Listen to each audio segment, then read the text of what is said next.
Certaines personnes consacrent leur vie à pardonner à ceux qui leur ont causé le plus de douleur, mais elles se sentent souvent brisées à l'intérieur. C'est une forme d'épuisement étrange de poursuivre quelque chose censé apporter la tranquillité, tout en ressentant une tristesse encore plus profonde. Vous essayez de libérer la douleur. Vous prononcez la phrase « Je leur pardonne », mais quelque chose ne résonne pas. Les souvenirs vous font toujours tressaillir, vous continuez à réévaluer votre valeur, on dirait que les blessures s'accrochent à votre identité. Vous pouvez vous demander pourquoi le pardon ne fonctionne-t-il pas pour moi comme il est censé le faire? Pourquoi semble-t-il qu'il subsiste quelque chose d'irrésolu, de non guéri et d'inexprimé? C'est à ce moment que la plupart des discussions s'arrêtent. Les gens disent souvent « pardonne et tu seras libre ». Pourtant, c'est une réponse superficielle à un problème qui réside profondément dans l'esprit. Alors, plongeons plus profondément. Lorsque nous examinons les cicatrices émotionnelles infligées par nos parents, que ce soit par abandon, contrôle, critique, négligence ou abus, il ne s'agit pas simplement de laisser aller. C'est fondamental. Ces personnes étaient les premières à vous enseigner la nature de l'amour, le concept de sécurité et votre identité. Ainsi, lorsque ce lien est rompu, cela représente plus qu'une simple souffrance. C'est une programmation enracinée. Essayer de masquer cela avec un faux pardon prématuré revient à peindre sur une fondation fissurée. Cela peut sembler satisfaisant temporairement, mais cela ne tiendra pas. Voici ce qui reste souvent inabordé. Vous n'avez pas nécessairement à commencer par le pardon. En réalité, le pardon n'est pas le but ultime, c'est un sous-produit de quelque chose de plus profond. C'est un élément que Carl Jung a suggéré en disant « On ne devient pas éclairé en imaginant des figures de lumière, mais en rendant l'obscurité consciente ». Cette vidéo est destinée à tous ceux qui se sont déjà sentis piégés dans une histoire de pardon qui ne correspondait pas à leur réalité. Quiconque a ressenti de la culpabilité de ne pas avancer alors que ses blessures n'avaient jamais été vraiment validées au départ. Parce qu'aujourd'hui, nous n'allons pas vous inciter à pardonner et à oublier. Au contraire, nous allons explorer ce qui favorise véritablement la guérison. Qu'est-ce qui rend le pardon inutile? Qu'est-ce qui aide à restaurer votre tranquillité sans contrainte? À la fin de cette vidéo, vous comprendrez pourquoi un véritable travail intérieur et non un pardon obligatoire est la voie authentique vers la véritable libération. Vous découvrirez comment le travail sur l'ombre restructure votre système nerveux, l'importance des limites par rapport à la recherche d'approbation et comment le processus de guérison permet au pardon d'émerger naturellement plutôt que d'être quelque chose que vous devez poursuivre. Je vais illustrer comment aborder votre ombre ne change pas seulement votre perception de vos parents, cela transforme fondamentalement votre perception de vous-même. C'est ça, l'élément clé. Il ne s'agit pas de trouver la paix avec eux, il s'agit de trouver la paix en vous-même. La réalité est que beaucoup d'entre nous ont été conditionnés à éviter le processus difficile. Lorsque quelqu'un vous conseille de pardonner, ce qu'il sous-entend souvent, c'est d'éviter la colère, de minimiser l'inconfort, d'être la personne plus grande. Cette approche passe à côté d'une question fondamentale. Votre souffrance a-t-elle été reconnue? Avez-vous réellement été entendu, vu ou validé? Ou vous a-t-on simplement dit de passer à autre chose sans prêter attention à vos sentiments? C'est là que le travail sur l'ombre entre en jeu. L'idée de l'ombre de Carl Jung est simple mais profonde. Elle représente ces aspects de nous-mêmes que nous avons appris à cacher. La douleur, la colère, la honte, la peur, ces émotions pour lesquelles nous avons été réprimandés lorsque nous les avons exprimées. Et pendant l'enfance, où l'acceptation dépend souvent d'être aimé, nous apprenons rapidement quoi dissimuler.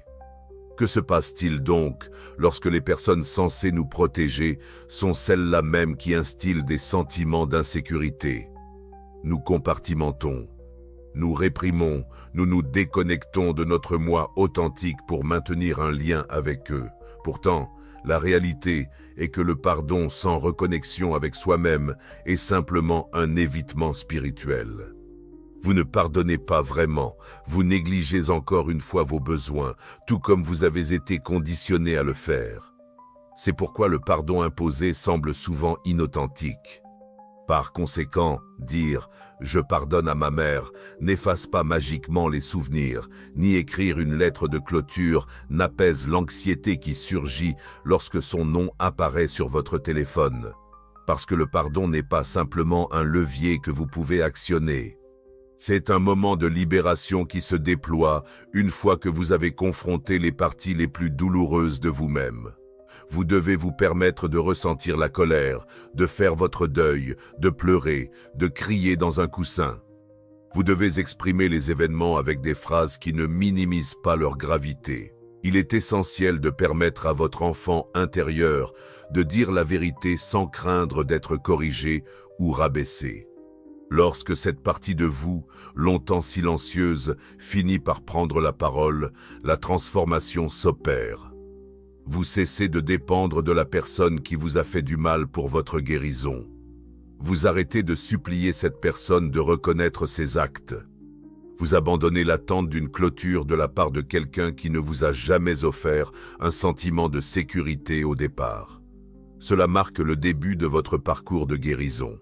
De ce point de vue, le pardon devient un acte naturel plutôt qu'une obligation. Il se manifeste soit de manière subtile, soit pas du tout, mais dans tous les cas, vous trouvez que vous n'êtes plus piégé. Maintenant, nous devons aborder quelque chose d'essentiel, les limites. Car même si le pardon a lieu, cela ne signifie pas réconciliation. Cela ne veut pas dire négliger le passé, cela signifie reconnaître que la guérison consiste à honorer soi-même et non à atteindre une supériorité morale. Pardonnez si cela résonne vraiment en vous, mais n'oubliez jamais, pas par rancune, mais par sagesse. Pour protéger votre sérénité, pour interrompre le cycle, pour devenir le parent que vous auriez souhaité avoir. Voici une réalité que peu osent affronter. Tous les parents n'ont pas droit d'accès à la version guérie de vous. Cela ne vous rend pas froid. Cela signifie que vous êtes conscient. Nous avons établi que la guérison ne commence pas par le pardon, elle commence par la vérité. Et il ne s'agit pas uniquement de la vérité de vos expériences passées, mais aussi de la vérité qui réside dans votre corps. Parce que le traumatisme n'est pas confiné à vos souvenirs, il existe au sein de votre système nerveux. Analysons ce que cela implique. Lorsque vos soignants les plus précoces vous ont infligé de la douleur, que ce soit par négligence, tromperie, critique, abandon ou abus manifeste, votre système nerveux l'a enregistré non pas en mots, mais par des sensations, de l'énergie et le langage subtil et inexprimé de la survie. Vous avez peut-être reculé lorsque leur ton est devenu dur. Peut-être vous êtes-vous retrouvé à retenir votre souffle, anticipant un changement de leur humeur. Peut-être vous êtes-vous habitué à vous excuser, même lorsque la raison de cela vous échappe. Même des années plus tard, votre corps continue de respecter ces règles dépassées. Vous ressentez de la culpabilité lorsque vous établissez des limites. Vous vous figez lorsque quelqu'un élève la voix. Vous adoptez un comportement de satisfaction pour éviter le rejet. Ce n'est pas un signe de faiblesse. En réalité, c'est que votre système nerveux a reconnu que l'amour était conditionnel, que la sécurité devait être gagnée. Donc, quand quelqu'un vous suggère de pardonner à vos parents sans avoir d'abord effectué ce travail plus profond, votre esprit peut céder. Mais votre corps réagit encore avec panique car il n'a pas reçu le message qu'il est maintenant en sécurité. C'est ici que le travail de l'ombre se combine avec la guérison du système nerveux. Vous ne pouvez pas simplement penser que votre traumatisme va disparaître. Il est essentiel de réapprendre ce que la sécurité ressent de l'intérieur vers l'extérieur. Cela pourrait impliquer des pratiques comme le travail de respiration, la thérapie somatique ou le coaching informé sur les traumatismes. Il pourrait aussi s'agir de trouver un espace sûr pour pleurer sans qu'on vous demande de vous calmer ou d'avoir le courage de quitter une réunion de famille sans présenter d'excuses. La guérison n'est pas toujours une expérience fluide. Parfois, c'est désordonné, bruyant et profondément émotionnel.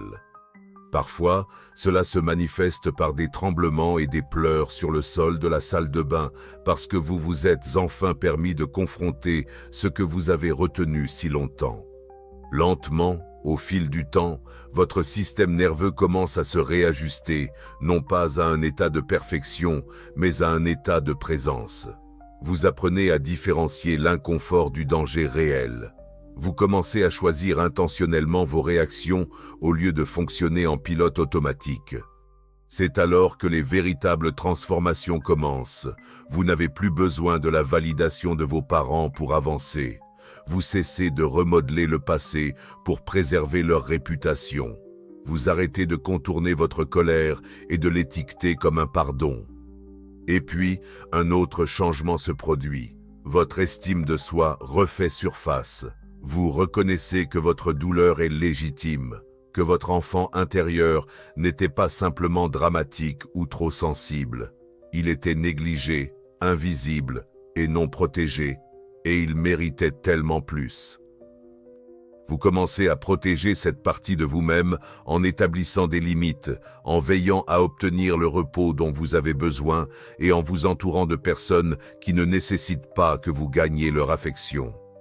Ce concept s'aligne avec ce que Carl Jung décrivait comme le fait de rendre l'obscurité consciente. Cela va au-delà de simplement révéler la douleur enfouie. Il s'agit de récupérer ces morceaux de vous-même qui ont été mis de côté. Ce sont les aspects que la société vous a dit de supprimer pour survivre. Lorsque ces éléments sont accueillis à nouveau dans votre vie, sans honte ni tentative de les réparer, mais simplement reconnus, l'urgence de pardonner s'atténue.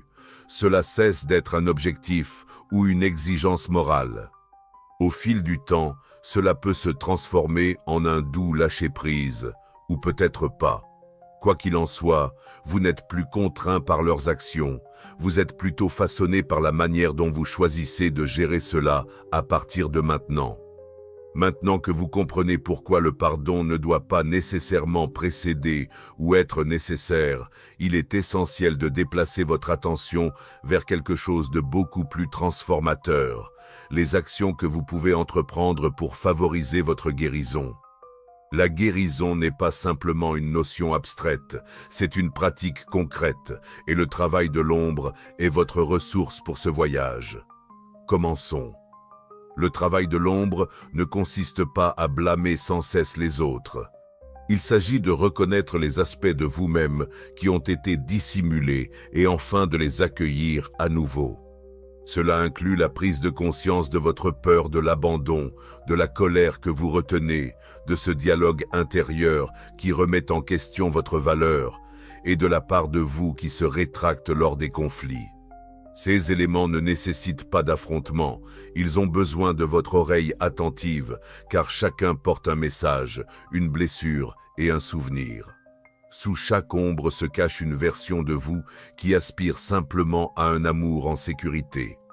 Alors, comment commencez-vous ce processus? Tout d'abord, identifiez les schémas, pas seulement les personnes impliquées. Concentrez-vous sur ce qui vous cause encore de la douleur. Abordez-le non pas comme une histoire répétitive, mais comme un schéma que vous cherchez à comprendre. Par exemple, pensez à la peur de décevoir les autres, à la culpabilité que vous ressentez en déclinant des demandes ou au sentiment de méfiance qui vous empêche d'être vu. Une fois que vous avez identifié ces schémas, réfléchissez à leurs origines. Où ai-je intériorisé cela? Qui m'a conditionné à croire que l'amour équivaut à rester silencieux? Que bien se comporter signifie demeurer diminué? Il ne s'agit pas de s'attarder dans le passé. Il s'agit de libérer les parties de vous qui y sont encore piégées. Ensuite, essayez d'interagir avec votre enfant intérieur sans porter de jugement. Une grande partie de votre moi ombre n'est pas intrinsèquement négative, elle est simplement immature. Elle représente la part de vous qui a été punie pour avoir exprimé des émotions, qui s'est sentie négligée dans des moments de peur ou qui a été ridiculisée pendant des situations de vulnérabilité. Fermez les yeux, imaginez cet enfant et conversez avec lui tendrement. Dites, je suis désolé pour ce que tu as enduré. Tu ne méritais pas ce traitement. Tu es digne d'amour tel que tu es. Je te vois maintenant. Au début, cela peut sembler maladroit, mais cela crée un sentiment de sécurité intérieure et la guérison ne peut se produire que dans un environnement sûr. Troisièmement, trouve un moyen d'exprimer les émotions que tu as réprimées. Si tu n'as pas eu le droit de ressentir de la colère, exprime-la maintenant. Si tes sentiments ont été rejetés, valide-les maintenant. Crie dans un oreiller.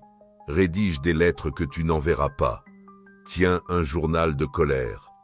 Permets à ton système nerveux de faire ce qu'il ne pouvait pas faire à l'époque.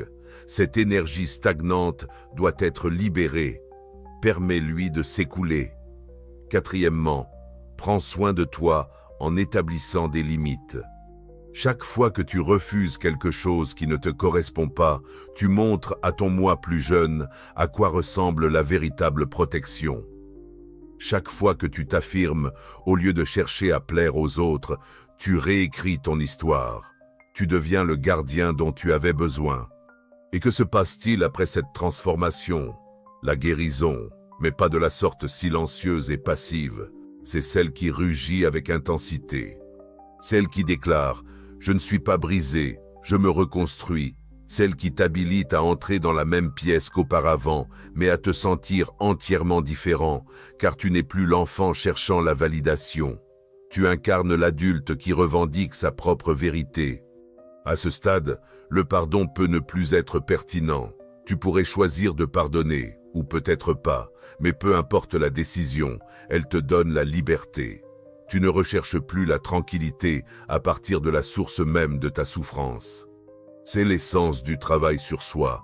Il ne s'agit pas seulement de se remettre de son passé, mais de reprendre le pouvoir de choisir son chemin. Tu ne t'identifies plus à ta douleur comme si elle faisait partie de ton essence. Au contraire, tu l'embrasses comme ta sagesse.